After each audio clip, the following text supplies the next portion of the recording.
Hello everybody and welcome back to World of Warships Legends. My name is Spartan Elite 43 and tonight we are wrapping up our Deutsche Einheit week with none other than the legendary Grosse Kurfürst.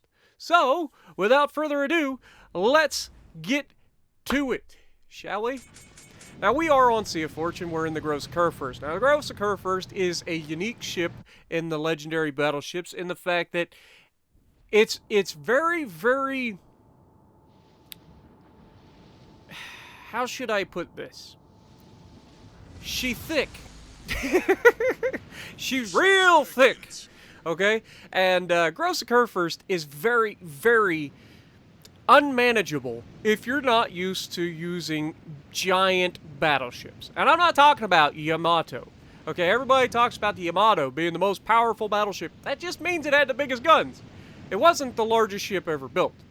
You know, there are different things to think about when it comes to large ships. Okay, the Iowa is actually similar to this, only in the fact that they are very long ships. Now, obviously, the H-class, or the Grosse Kurfürst, was much larger to be, well, it was in planning, was going to be much larger than the Iowa class. But I just mean in... the same principles applying to this as do the Iowa and other very long ships, in that they don't turn very well. If you guys think about, you ever take a paddle, like if you ever, like a paddle in the water, and you try to move it from side to side, okay? Is it harder or easier to move the paddle side to side than it is to go forward and reverse along the narrow edge, right? Common sense. It is easier to go along the narrow edge than it is to go side to side.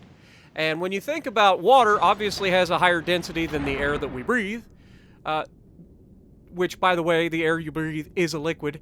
A science lesson! Who'da thunk it? It only seems logical. I mean, we are talking about, you know, a Germany week, celebrating Germany. It's hard to not celebrate Germany without thinking about the science that comes out of Germany and stuff, right? Right? You know, German engineering and all that. But no, let's just get down to it. It's easier to take something that is very narrow through the water than it is to have something that's really wide.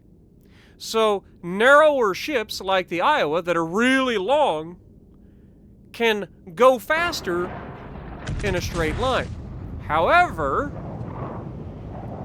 the fact that they're very long means it is a lot harder for them to turn side to side, because there's a lot more ship there that is resisting up against the water.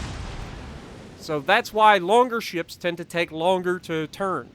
Okay?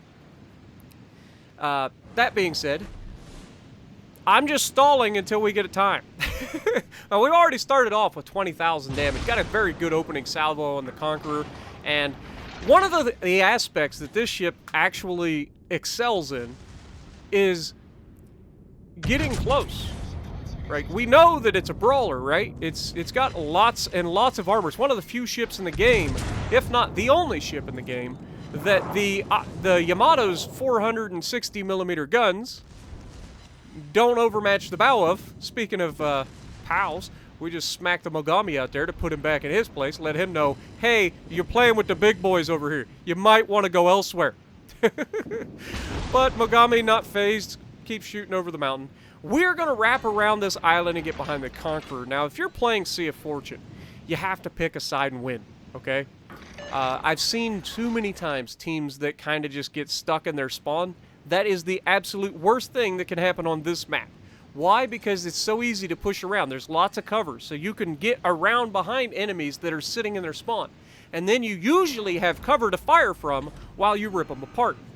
Now, this Conqueror is doing everything in his power to not die as quickly as possible, but he's failing at that because I'm not the only one shooting at him.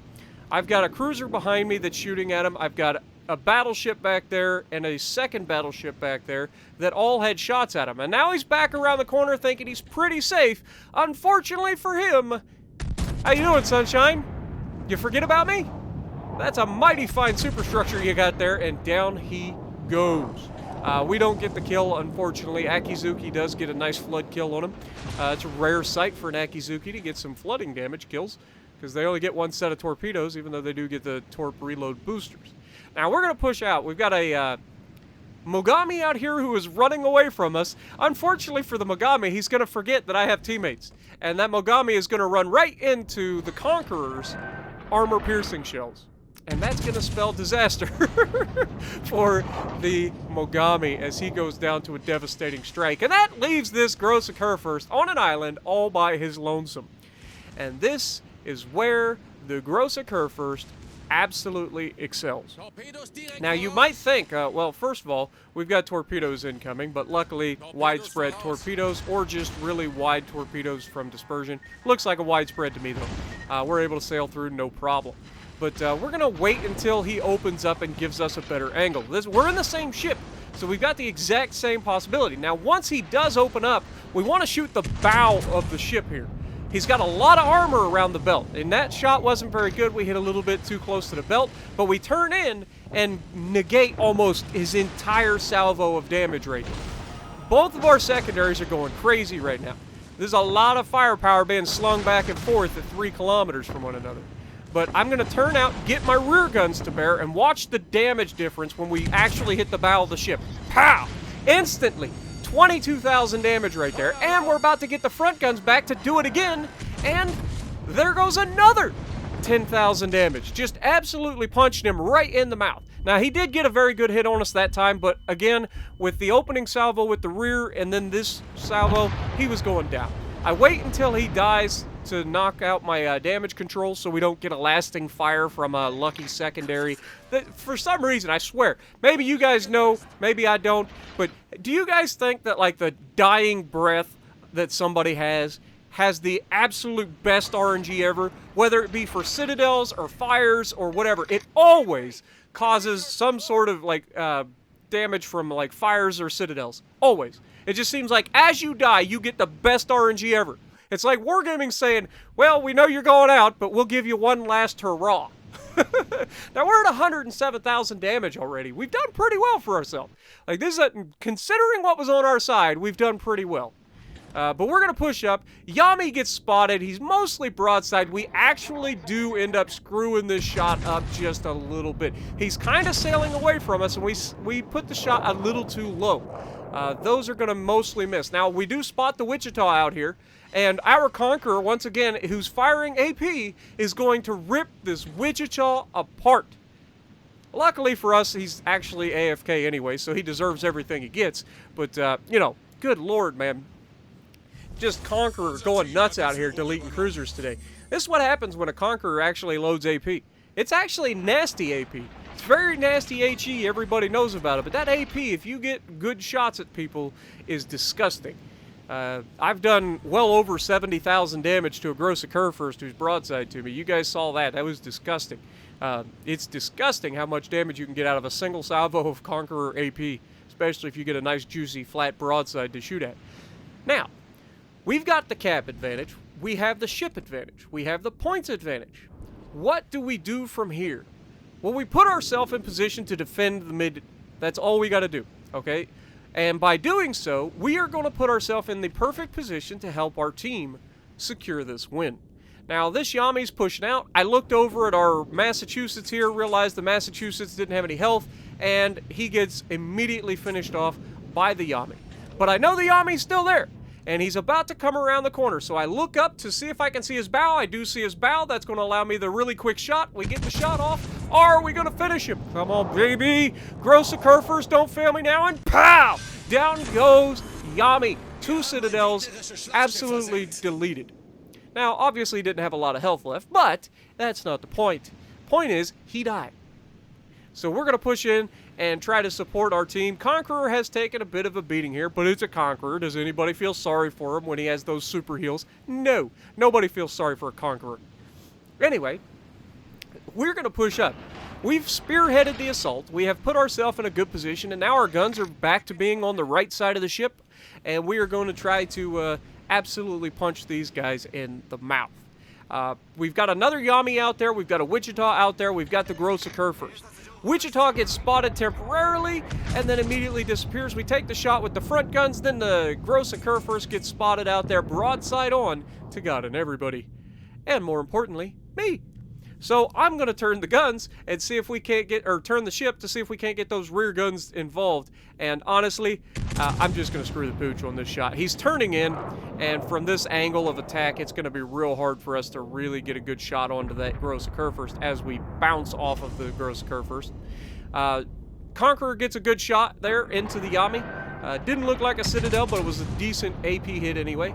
We get a shot in. He's starting to turn into us, and the Yami does have really good armor. Like, it's got very good protection. We do get one incapacitation on his turret. Gross Kurfürst goes down to our Yami that's in the back, and this Yami is going to do the unthinkable. I don't know if he just gave up, or if he just must simply get those rear guns involved, but wait for it. Pow! We drop another 2 Citadels on this Yami, and we can't be outdone. We're about to get the front guns unloaded as well. Sure enough, there they go, and that dispersion looks godly. And pow! Down he goes for another Citadel, giving us our high caliber, giving us our second kill of the game. 6 Citadels in this one, guys. 182,000 damage. Can we find this Wichita? And can we absolutely break 200,000 damage? That is the thoughts crossing my mind in this moment. Now, we know where he's at. Like, he's in range. We're in the perfect place. You can see I'm trying to look up. I'm thinking about throwing the shot out there early because I want to beat this Conqueror. We know the Conqueror's firing AP, so I rushed the shot a little bit. Didn't quite get the shells down enough. It would have been a beautiful salvo, though. Unfortunately, just wasn't meant to be for us. We only get the 1 overpin. We aim just a little too high. Conqueror gets another shot off, and that one looks nasty, folks. Sure enough, he gets a nice hit on them. And that leaves us with 13 seconds left. Are we going to get another shot? Come on, baby. We are so close. All the islands are approaching. Are we going to get the shot off? 3, 2, 1. Yes, we get the shot off. But is it accurate? Did we adjust our aim well enough? It clears the mountain, and boom! Got him, but not enough. 3 overpins, 1 penetration, not quite enough to finish him off. And that's going to leave our Azuma and Yamato to be able to shoot him before we get loaded. Conqueror takes another shot over the island, and just as they get ready to hit, he actually missed the shot, and down he goes to the Yami. So hopefully you guys enjoyed this. Hopefully you guys enjoyed Deutsche Einheit. And for those of you who have stuck around this long, I didn't forget about Bismarck, okay? I want to give you guys an encore. So we're going to do a 2 Bismarck video, and that'll be tomorrow. So hopefully you guys enjoyed, and if you did, punch the like button, leave a comment below, subscribe to the channel if you haven't already, and as always, I will see you in the next video.